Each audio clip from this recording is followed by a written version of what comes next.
Et on va continuer dans la même direction avec Stéphane Olon qui va nous parler de l'imagerie actuelle et de la création de salles hybrides pour la réalisation des procédures endovasculaires complexes que nous sommes amenés à faire de plus en plus pour la chirurgie aortique en particulier. Stéphane. Comme ça, derrière les yeux.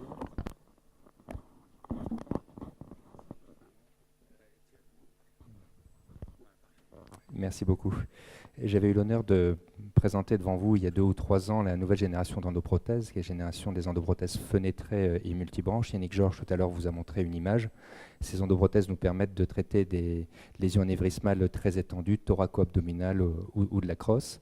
Mais pour pouvoir implanter ces endoprothèses, il va nous falloir une imagerie de qualité avant et après l'intervention, avant pour la conception de l'endoprothèse, après pour le suivi de l'endoprothèse, et au cours de l'intervention pour pouvoir précisément implanter cette endoprothèse. Alors moi j'ai des conflits d'intérêts puisque je travaille en recherche et développement avec les sociétés d'endoprothèse et avec les sociétés d'imagerie dont je vais vous parler maintenant. Donc l'angioscanner est en fait le gold standard, la technique de référence aujourd'hui pour confirmer le diagnostic qui a été fait généralement par écho-doppler et par des reconstructions assez simples. On va tout de suite pouvoir localiser la lésion anévrismale et mesurer de façon assez précise la taille de la lésion anévrismale sur les premières coupes axiales du scanner.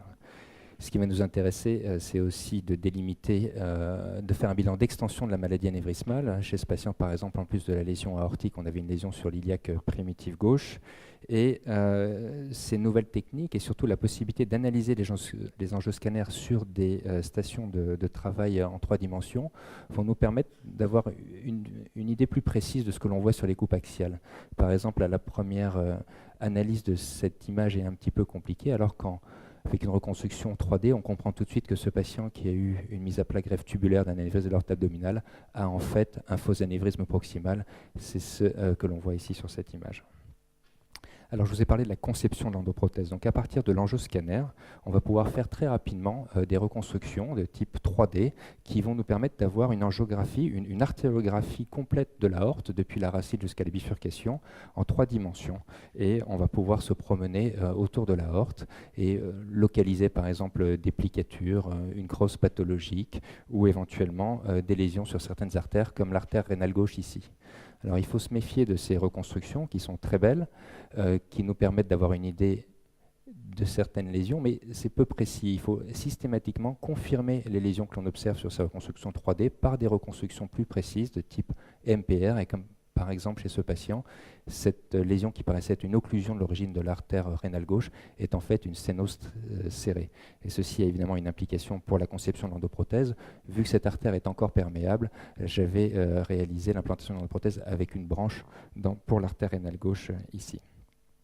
L'analyse de l'imagerie va nous permettre aussi de définir le risque opératoire et notamment le risque de paraplégie.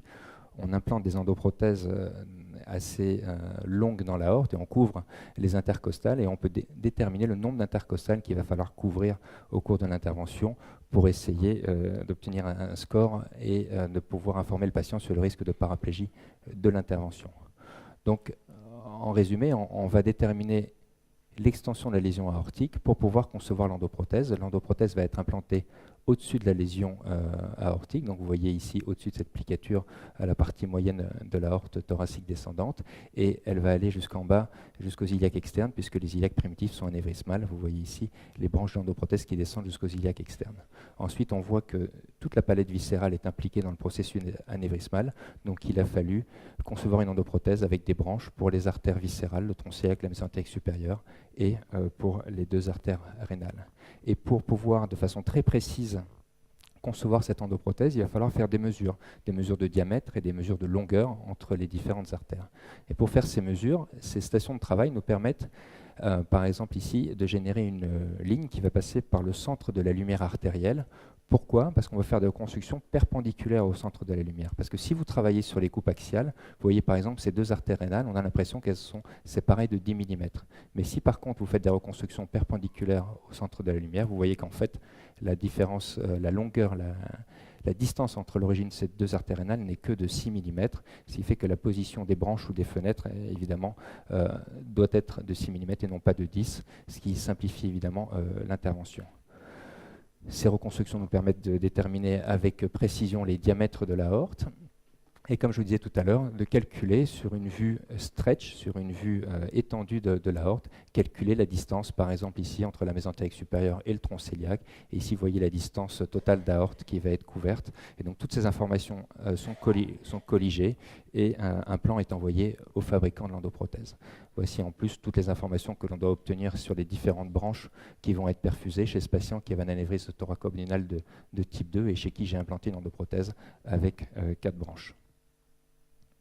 Alors, l'angioscanner a aussi un intérêt majeur dans le suivi de ces patients, puisque certaines complications peuvent survenir. On va d'abord vérifier la perméabilité de toutes les branches de l'endoprothèse, ensuite vérifier l'absence d'endofuite, c'est-à-dire de perfusion du sac anévrismal en dehors de l'endoprothèse, et vérifier les différents composants de l'endoprothèse, les différentes branches, par exemple ce stent ici qui descend dans la mésentérique supérieure, ou ces deux branches qui vont vers les artères rénales. Ces différentes reconstructions ont aussi un intérêt pour l'enseignement. Vous voyez chez ce patient chez qui on avait réalisé un pontage extra-anatomique entre l'aorte ascendante et les deux artères digestives et les deux artères rénales, il est beaucoup plus facile d'utiliser ce type d'image que de partir sur des coupes axiales et voir des petits tuyaux qui passent un petit peu partout. Même chose pour l'endoprothèse que je vous avais montré tout à l'heure. Là, on a une vue 3 dimensions, 3D, et on tourne autour de la prothèse. On voit bien que l'endoprothèse s'adapte parfaitement à l'anatomie du patient. Et on peut même aller un petit peu plus loin. Alors chez le même patient, là, je vous invite à un voyage dans l'aorte. Vous voyez ici dans le rétroviseur, on voit la crosse aortique et l'origine des troncs supraaortiques. Là, on descend dans l'endoprothèse. On voit exactement à quel niveau on est sur ces 3 coupes. Alors en fait, c'est un programme qui a été développé pour faire de la coloscopie virtuelle et que j'ai un peu détourné pour faire ces images. Ça n'a en fait aucun intérêt scientifique, mais c'est des images qui sont amusantes. Alors, l'angioscanner, on va en faire un en préopératoire, on va en faire au cours du suivi. Ensuite, il y a l'intervention elle-même. Et si on fait la somme de la dose de rayon qui est envoyée au patient et le volume de contraste, on arrive là au bout de 3 mois à des sommes assez importantes. Donc il y a vraiment énormément d'efforts qui sont faits à l'heure actuelle pour diminuer les radiations ionisantes et pour diminuer le volume de contraste. Sinon on se retrouve avec des patients dialysés 2 ans après l'intervention puisqu'ils ont eu un certain nombre de scanners à la suite. Alors quelques voies pour diminuer les rayons et le contraste. Premièrement, je vous en ai parlé il y a 2 secondes, une étude très précise de l'imagerie préopératoire. On sait exactement quel type d'anatomie on va devoir traiter, et ce qui fait qu'on peut prévoir avant l'intervention l'angulation de l'appareil d'imagerie, l'angulation de l'arceau, et on sait déjà que pour bien visualiser par exemple les troncs digestifs, il faudra se mettre ici avec une petite orientation crânio ou caudale, avec une petite orientation latérale, oui ou non. Et toutes ces informations vont être envoyées vers la salle interventionnelle et des positions de l'arceau vont être prédéfinies.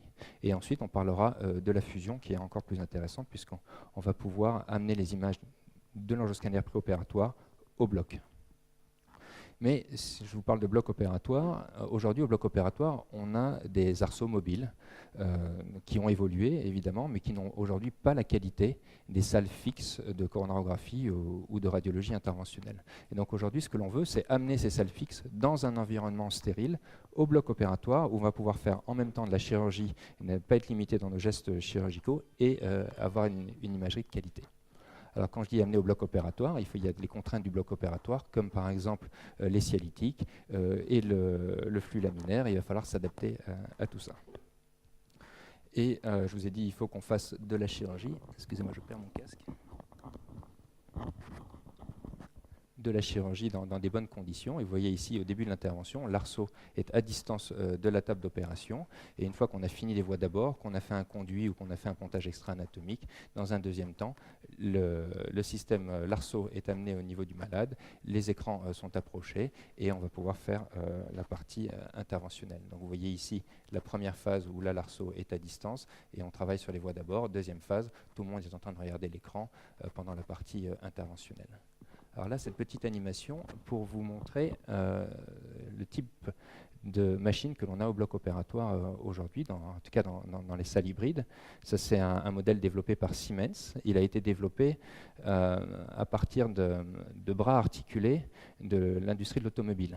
Et tout ça pour vous montrer comment cet arceau peut se promener autour du patient. On n'est plus du tout limité dans les angulations. On va pouvoir positionner les anesthésistes d'un côté, l'équipe chirurgicale de l'autre, une équipe au bras, une équipe en bas. L'arceau va s'adapter au type d'intervention. Ensuite, ce qui est très intéressant avec ce type d'arceau, c'est ça, c'est qu'on va pouvoir faire des acquisitions en rotation, des acquisitions 3D de type scanner.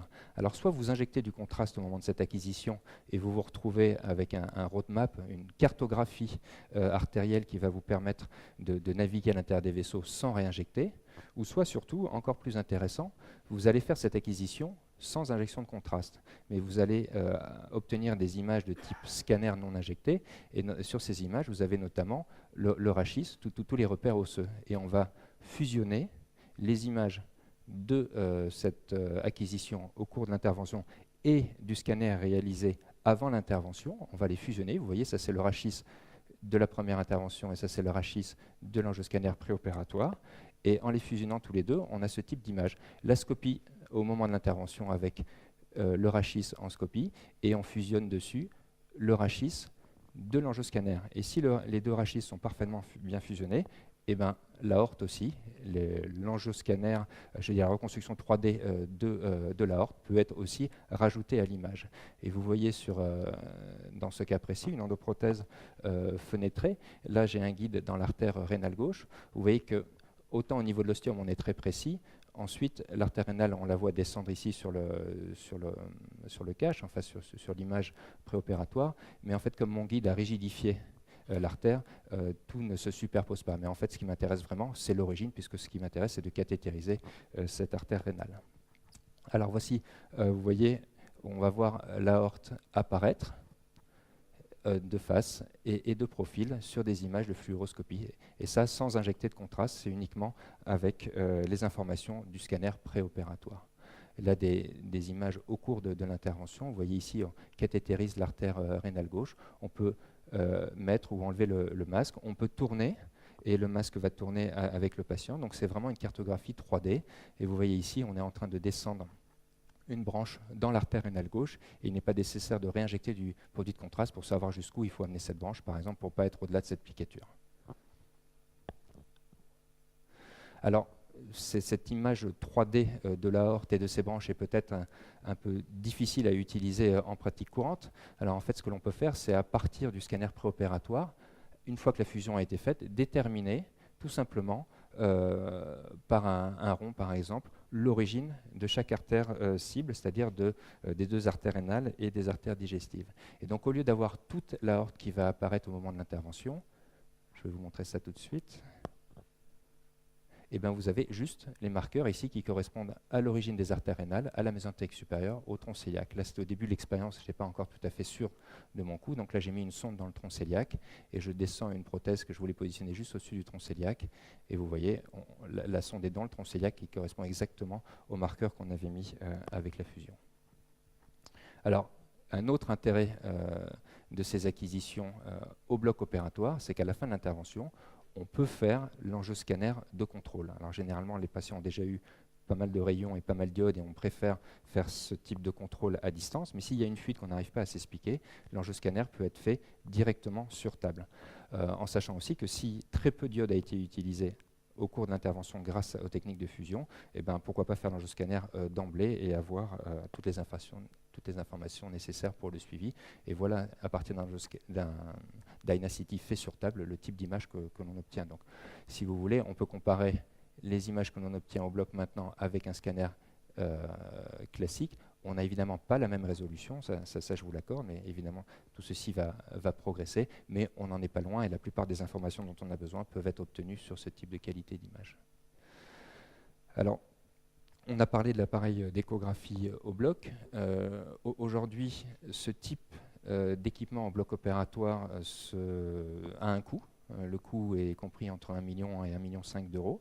Et évidemment, c'est très difficile de justifier, en tant que chirurgien vasculaire, une salle hybride pour nous tout seuls.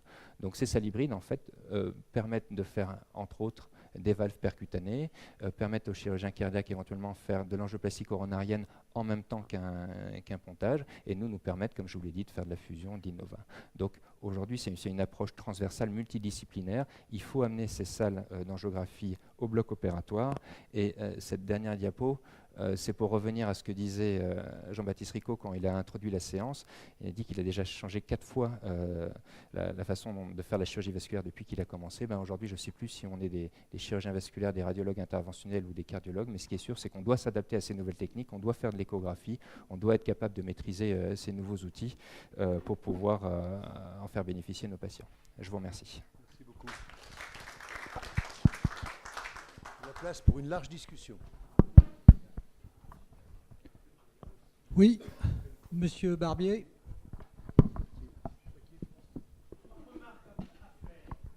Premièrement, à aucun moment vous nous avez parlé de l'artère musculaire Adamkiewicz dans vos endoprothèses. Deuxième point,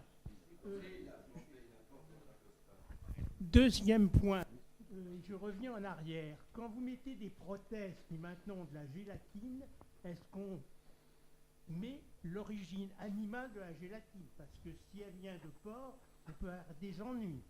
Troisièmement, vous êtes le premier à parler du coût de tout ça. La santé a quand même un coût qui devient de plus en plus important et je ne sais pas comment on pourra y faire face. Donc 3 questions, l'Adamkiewicz, la gélatine et le coût. Alors première question, Adamkiewicz, je vous avais montré ces images de repérage des intercostales. Il faut savoir qu'aujourd'hui, on couvre l'aorte de haut en bas avec un risque d'ischémie médulaire qui est évalué à 6-7%. Ischémie médulaire ne veut pas dire paraplégie. C'est-à-dire que dans ces 6-7% d'ischémie médulaire, il n'y a que 2 à 3% de paraplégie. Comment est-ce qu'on limite ce risque d'ischémie médulaire et de paraplégie? On le limite en laissant l'artère sous-clavière gauche et les 2 artères iliaques internes perméable, on le limite en maintenant une pression de perfusion très élevée au cours de l'intervention et pendant 72 heures, et en faisant un drainage du liquide céphalorachidien au cours de l'intervention. Mais je vous l'accorde, on n'a pas réglé le problème de la paraplégie et on a des paraplégies. Ces prothèses, ces endoprothèses que l'on utilise ne sont pas cotées. Il n'y a pas de collagène, donc on n'a pas le même problème que pour la chirurgie ouverte traditionnelle, puisqu'on n'a pas besoin d'avoir une étanchéité au moment de l'intervention, puisqu'on travaille à l'intérieur par définition. Troisième question, j'ai oublié, excusez-moi. Alors, le coût, je vous ai parlé du coût de l'équipement au bloc opératoire. Il y a ensuite le coût de ces endoprothèses. On a une publication au journal officiel la semaine prochaine pour les endoprothèses fenêtrées qui vont être remboursées à 14 000 €.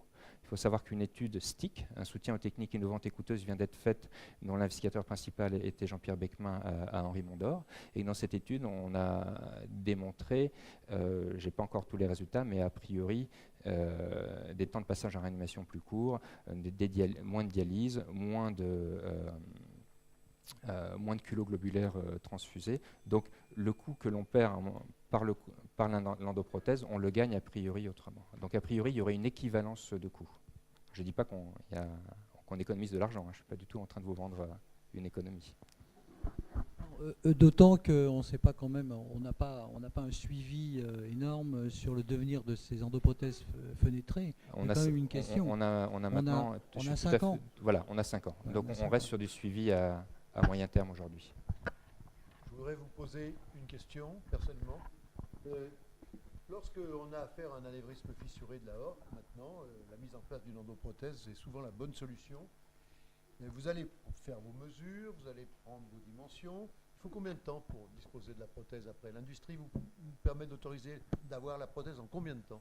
Alors en fait, on a ces prothèses en stock, que ce soit en thoracique ou en abdominal. Elles sont adaptées avec La- le bon placement de la fenêtre des artères rénales et autres. Alors, il y a les endoprothèses classiques, où là, on n'a pas besoin de fenêtre ou quoi que ce soit, et là, c'est juste, on travaille sur des diamètres proximaux et distaux, et tout va se chevaucher. Pour les endoprothèses fenêtrées et branchées, on a des modèles standards qui ne sont pas encore commercialisés, sur lesquels on travaille depuis maintenant un certain nombre d'années, qui vont avoir un marquage CE cette année. Donc sinon, c'est une très bonne question, vu que ces endoprothèses sont faites sur mesure, et il y a un délai de 4 à 6 semaines pour les obtenir. Donc elles ne sont pas adaptées à l'urgence aujourd'hui. Oui, mais les endoprothèses classiques pour les anévrismes de l'aorte sous-rénale, oui. Oui, les endoprothèses Oui. classiques C'est les pour les fenêtrées anévrismes qui de l'aorte sont pas sous-rénale et pour les anévrismes de l'aorte thoracique à distance des artères digestives et Ça, des ça troncs l'est. supraortiques, Ouais. on les a en stock et immédiatement. Monsieur Andréassion? Oui, vous avez une technologie extrêmement innovante. Je voudrais vous poser deux questions. La première, est-ce qu'avec l'échographie endovasculaire, on ne pourrait pas avoir les mêmes repères? C'est la première question. Et la deuxième question, quelles sont vos perspectives avec votre technologie sur les anévrismes de l'aorte ascendante? Alors, l'échographie endovasculaire, on s'en est éloigné pour des problèmes de coût. On revient toujours au coût, puisque les sondes sont à usage unique et avaient un coût non négligeable. Cela dit, on arrivait avec ces sondes d'écho, par exemple en les mettant dans la veine cave inférieure, à repérer les artères rénales et à implanter des endoprothèses sans injecter de produits de contraste chez les patients qui avaient une contre-indication formelle. Donc un réel intérêt, notamment dans le cadre des dissections. Savoir vrai, faux chenal, ça a été très utile. La deuxième question sur l'aorte ascendante. Sur l'aorte ascendante, on a le principal problème de la zone d'étanchéité proximale, puisque les anévrismes de l'aorte ascendante naissent généralement au niveau du sinus. Et donc ça voudrait dire qu'il faut avoir une endoprothèse qui incorpore la valve et qui puisse perfuser les artères coronariennes. Donc aujourd'hui, on peut traiter certaines dissections avec une porte d'entrée qui est à distance du sinus, il faut au moins 2 cm. Mais ça reste même pas un tiers des patients qui peuvent bénéficier. Par contre, au niveau de la crosse, je ne vous ai pas montré aujourd'hui parce qu'on m'a demandé de parler vraiment d'imagerie, mais au niveau de la crosse, on a maintenant des endoprothèses qui nous permettent, si l'aorte ascendante est saine, c'est-à-dire si elle fait moins de 40 mm, on peut traiter à peu près toutes les lésions de la crosse, y compris les dissections chroniques. Vous avez d'autres questions? Oui. Merci, M. le Président. Une courte question.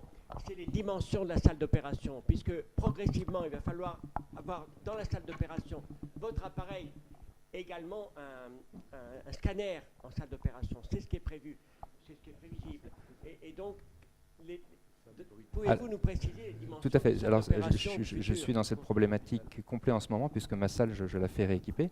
Alors, c'est le même appareil qui fait la fluoroscopie et le scanner. C'est le même appareil, puisqu'il fait des rotations maintenant, enfin des images type scanner. Je veux pas. Aujourd'hui, la taille minimum de ce type de salle est de 65 mètres carrés. Hein, et c'est-à-dire que ce qui est recommandé aujourd'hui, c'est d'avoir une taille d'au moins 80 mètres carrés, plus un espace pour les stations de travail et pour les manips radio. Hein. Donc 80 mètres carrés étant la moyenne, et quand les gens n'ont pas de problème de place, généralement c'est même 100 mètres carrés, notamment le système Zygos que je vous ai montré avec le bras articulé, il faut un peu plus de place. Il y a d'autres questions? Non. Je voulais vous dire que personnellement, une présentation de ce type ne se conçoit pas sans image. Et ça justifie quand même l'enregistrement vidéo et la présentation. La même présentation sans image, sans film, sans vidéo, perd toute sa valeur. Je crois que ça vous montre qu'il y a quand même une évolution dans la manière de communiquer